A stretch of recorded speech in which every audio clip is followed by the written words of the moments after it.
चीजों के बारे में आपको जानकारी होगी तो आप समझ पाओगे और तैयारी को आप अच्छी कर पाओगे, है ना। तो स्मार्ट गोल में क्या क्या हो सकता है इसके बारे में हम बात करेंगे, ठीक है। स्मार्ट गोल मिलकर बना है इनसे। किससे? इनसे। स्मार्ट गोल की सबसे पहली बात होती है, जब आप तैयारी, देखो पढ़ने को आ जाओ तो पढ़ते रहो, फिर अगर आप पढ़ने पे आ गए तो फिर लगातार पढ़ते रहिए, आपके लिए तो जीवन कम पड़ जाएगा। लेकिन हमें स्पेसिफिक टाइम में, हमें एक गिवन टाइम में तैयारी करनी होती है, और उस तैयारी को करते हुए हमें एक एग्जाम देना होता है जिसका नाम है नीट, और जो 2025 में हम देंगे, है ना। तो उसके लिए बहुत जरूरी है कि आप जिस रास्ते पर जा रहे हो वो कैसा रास्ता होना चाहिए, आपको कौन सा वाला रास्ता चुनना है उसके ऊपर डिपेंड करता है। अब ऐसे तो आप लगातार पढ़ते रहो, सोए उठे स्कूल गए वापस आए कोचिंग करी, चल रहा लूप में आ गए आप एनालिसिस ही नहीं कर पा रहे हो। तो कभी कभी बीच बीच में मैं आपके लिए एनालिसिस कर दिया करूंगा, है ना। तो ध्यान दिया करिए क्लास में। सबसे इंपॉर्टेंट चीज होती है भाई साहब, ये सारे इंपॉर्टेंट है लेकिन उसमें नंबर 1 प्रायोरिटी में रखता हूं स्पेसिफिक कंटेंट को। हर एक एग्जाम अपने हिसाब से, हर एक एग्जाम अपने हिसाब से कंटेंट रखता है। जैसे आप लोगों ने नाम सुना होगा NEET, JEE Main, JEE Advanced, और भी डिफरेंट टाइप के, एनडीए, एसएससी, सीए। तो हर एक एग्जाम अपने टाइप का कंटेंट रखता है। तो बहुत जरूरी है कि आप स्पेसिफिक कंटेंट पर ध्यान दें। और मैं अगर नीट के अंदर की भी बात करूं ना, तो नीट के लिए जो रेलेवेंट चीजें हैं वो आपको पढ़नी है। और काफी हद तक एनटीए ने इसको शॉर्ट कर दिया है। इतने चैप्टर काटे हैं, इतने चैप्टर काटे हैं कि उन्होंने बोला मालिक बस आ जाओ, अब आप ज्यादा मत पढ़ो, बस आ जाओ आप कॉलेज में। और अगर मैं बात करूं सिर्फ केमिस्ट्री की, तो केमिस्ट्री में भी भयंकर टॉपिक काटे, इतने काट दिए कि भाई साहब इनऑर्गेनिक केमिस्ट्री तो आधी से भी कम बची है। फिजिकल केमिस्ट्री के क्लास 12 के सीधे सीधे टॉपिक उड़ाए गए हैं, है ना। के भी कुछ टॉपिक उड़ाए गए हैं। तो बड़ा स्पेसिफिक कंटेंट होना चाहिए, और ये एनटीए ने आपके लिए काम कर दिया है। अब जितने भी चैप्टर बचे उसमें भी हमें स्पेसिफिक होना है। सर ये हमें कैसे पता चलेगा स्पेसिफिक कंटेंट क्या क्या करना है? वो मैं करवाऊंगा, ये जिम्मेदारी आपने मुझे दी है तो ये मैं करवाऊंगा। स्पेसिफिक कंटेंट की जिम्मेदारी मेरी है।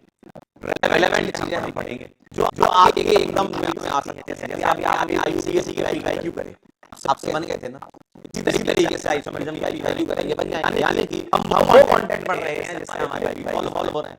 इससे ज्यादा सवाल कोई नहीं है।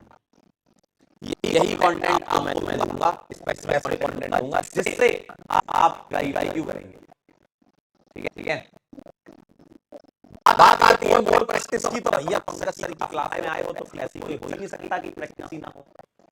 हैंड दबा के सवाल करें अपन आईयूपीएससी में, जोरदार सवाल वैसे ही हमारी समझ में करेंगे। तो इसकी चिंता आपको नहीं करनी, प्रैक्टिस हम करवा देंगे। डीपीपी आपको मिलती है, क्लास में इतने सारे क्वेश्चन हो जाते हैं, टेस्ट आप देते हो तो कौन कंटेंट आपके पास आता है। ठीक है, टेस्ट के क्वेश्चन को बहुत अच्छे से अटेम्प्ट किया करो, क्योंकि टेस्ट के क्वेश्चन थोड़ा सा अच्छे लेवल के होते हैं लेकिन दिमाग खुलता है, इसलिए टेस्ट पेपर देना बहुत जरूरी है। अब यहां से आपके लिए चीजें आती हैं, यहां से आपके लिए आपको ऐसे टारगेट बनाने हैं जो अचीवेबल है। कई बार क्या होता है, हम बहुत बड़े टारगेट बना लेते हैं कि मुझे तो आने वाले 3 दिन में पूरी केमिस्ट्री पढ़नी है, मुझे आने वाले 2 दिन में फिजिक्स के 4 चैप्टर निपटाने हैं। ऐसा नहीं, देखो हर एक चीज पर्टिकुलर टाइम मांगती है। और अगर तुम ऐसा मतलब बेमतलब का टारगेट बना लोगे तो खुद ही परेशान हो जाओगे।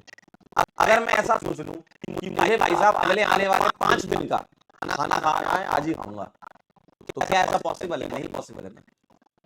तो ऐसे टारगेट बनाए, छोटे छोटे टारगेट बनाए। अभी आपका समय है, छोटे छोटे आप टारगेट्स बनाए, उसको अचीव करते जाएं। मान लीजिए आपका कोई बैकलॉग हो गया, 5 लेक्चर छूट गए आपके, चलो तो ऐसा नहीं कि एक ही दिन में 5 कर लो, आराम से थोड़ा समय निकालें, एक्स्ट्रा आधा घंटा 1 घंटा समय निकाल के एक लेक्चर को कवर करें। या आपको कोई क्वेश्चन की प्रैक्टिस करनी है तो एक्स्ट्रा 10 मिनट, 15 मिनट, 20 मिनट बैठ जाएं, है ना, 10-15 क्वेश्चन कर लें। तो ये आपको अचीवेबल चीजें होनी चाहिए, ऐसा नहीं कि कुछ भी अपने मन से बना दिया टारगेट, फिर तो परेशान हो जाओगे, टारगेट पूरा नहीं होगा, फिर डिमोटिवेट होकर बैठ जाओगे, सर हमारी तो तैयारी नहीं हो पा रही है, सर मेरी मदद कर दो। आप खुद अपनी मदद करेंगे, लेकिन टारगेट अचीवेबल होना चाहिए। ठीक, रिलेवेंट चीजों पर ध्यान देना है आपको, क्योंकि आप तैयारी कर रहे हो, मैं आपके साथ नहीं हूं वहां पर, हालांकि मैं दिल से पूरा जुड़ा हुआ हूं और हम वर्चुअली कनेक्टेड हैं, नया युग है, नया जमाना है, लेकिन मैं नहीं हूं तो मुझे नहीं पता कि आप क्या कर रहे हो। मैं जबकि बोलता हूं आपसे कि लेक्चर अटेंड करो, डीपीपी सॉल्व करो, टेस्ट पेपर, और जो एक्स्ट्रा कराना होगा वो मैं करवा दूंगा, जो भी मुझे एक्स्ट्रा प्रैक्टिस करवानी होगी सेम सिलेबस की। लेकिन कई बार बच्चे क्या करते हैं, अलग अलग जमाने भर की इधर उधर उधर उधर से किताबें करने लगते हैं, सर हम तो इस वाली बुक से पढ़ेंगे, हम तो इस वाली बुक से पढ़ेंगे। तो वो सिर्फ और सिर्फ, ठीक है अच्छी बात है, पढ़ोगे ज्ञान अर्जित होगा, लेकिन उससे पता है जितना आपको चाहिए है वो वैसे भी आपको क्लास में मिल रहा है। अलग से आप कोई भी थ्योरी बुक उठा के पढ़ना चालू कर दोगे तो फिर आप अपना समय ही खराब कर रहे हो, क्योंकि वो चीजें तो आपको मैं भी पढ़ा रहा हूं, और जो नहीं पढ़ा रहा हूं वो पढ़नी नहीं है ना। तो रेलेवेंसी की तरफ ध्यान दें अपनी तरफ से, अगर आप एक्स्ट्रा कुछ करना चाहते हैं तो बस PYQ लगा लो और कुछ मत करो, ठीक है। तो रेलेवेंट चीजों पर फोकस करना है आपको, और टाइम मैनेजमेंट एक बहुत बड़ी चीज है जो किसी से हो ही नहीं पाता है। टाइम मैनेजमेंट उन बच्चों से हो पाता है जो सच में सिलेक्ट होते हैं, और आपको ही पता है इतना बड़ा नंबर एग्जाम में बैठता है, लेकिन सिलेक्ट इतना छोटा सा नंबर होता है। क्या कारण है उसका? उसका कारण है टाइम मैनेजमेंट। आप अपना समय पढ़ाई में लगाएं। देखो अभी आपके पास यही टाइम है, ठीक है, यही आपके पास गोल्डन 1-2 साल है, इसी से आपका आगे का फ्यूचर का शेप बनता है कि आप किस डायरेक्शन में जाओगे। और आपने चुना है इसको, तभी तो मेरे सामने बैठे हो आप। आपने चुना है ना कि आपको डॉक्टर बनना है, और अगर नहीं चुना तो अभी बैक बटन है, उसी को दबा लो, वापस पीछे चले जाओ, फिर कुछ नहीं हो सकता। अधूरे मन से किया गया काम कभी पूरा नहीं होता। तो अगर आपको सच में डॉक्टर बनना है तो समय को मैनेज करना होगा। कैसे करना होगा?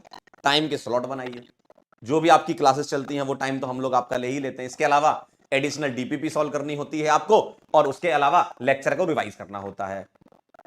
ये 2 चीजों का टाइम स्लॉट बना लीजिए और ये लगातार इसको लूप में ले आइए, इस चीज को लूप में लाएं आप। क्लास करी, डीपीपी सॉल्व करी, रिवीजन करा क्लास का, डीपीपी सॉल्व करी, और इसको चलने दो। अब कंसिस्टेंसी, छोटे छोटे स्टेप्स हम लेते हैं, ठीक है। और बहुत सारे बच्चे बोलते हैं, और यूजुअली 11वीं वाले बच्चों को काफी दिक्कत होती है, सर टाइम ही मैनेज नहीं हो पा रहा। टाइम खराब करना बंद कर दो, अपने आप टाइम मैनेज हो जाएगा। समय खराब करना बंद कर दोगे, अपने आप समय मैनेज हो जाता है, ठीक है।